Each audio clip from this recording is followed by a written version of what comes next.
Pemirsa, usai vakum selama 4 tahun akibat terdampak pandemi, pemilihan Nanang dan Galuh Banjar Cilik kembali digelar di tahun 2024 oleh Yayasan Mendulang sebagai ajang menampilkan dan mengasah bakat yang dimiliki anak, agar nantinya bisa menjadi duta wisata dalam memperkenalkan kota Banjarmasin, baik di sekolah maupun di lingkungan sekitar. Kami hadirkan informasinya untuk Anda.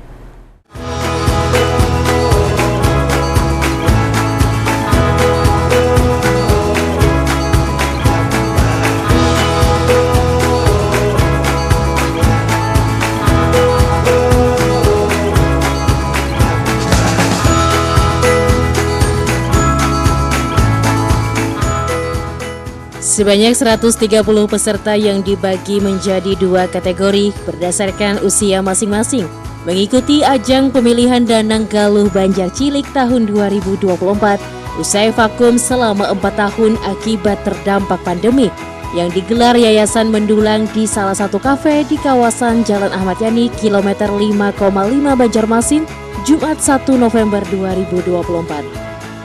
Masing-masing dari peserta saling menunjukkan bakat dan kreativitasnya, mulai dari bernyanyi, menari, hingga pertunjukan seni tradisional seperti Bapandung di hadapan dewan juri berkompeten, diantaranya Desti Nisariani, Cahaya Kencana, dan Sri Hermina, untuk dinilai dari beberapa aspek kategori, seperti penampilan, public speaking, presentasi, makna busana, hingga bakat.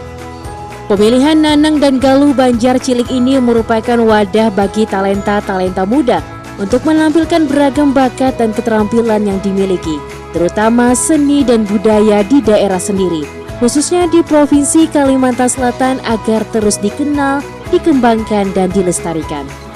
Apalagi para peserta yang berasal dari generasi Z ini perlu mendalami lagi ragam khasanah seni dan budaya tradisi, khususnya penggunaan bahasa Banjar, yang saat ini dinilai sudah mulai tergerus akibat era globalisasi dan digitalisasi, sehingga perlu upaya pelestarian warisan nenek moyang tersebut. Jadi betapa dengan hadirnya pemilihan Nanang Galuh Cilik 2024 ini diharapkan generasi muda, terutama di Kalimantan Selatan, anak-anak untuk lebih mendalami budaya Kalimantan Selatan. Dilihat dari tadi penampilan mereka, di mana ada menampilkan Bapandung, yang mana Bapandung itu sangat langka dan merupakan sastra lisan yang sudah jarang dipakai sekarang ditampilkan. Kalau misalkan dalam bidang tari itu secara umum lah, tapi ternyata anak-anak sekarang kurang pemahamannya terhadap gerak tari itu sendiri.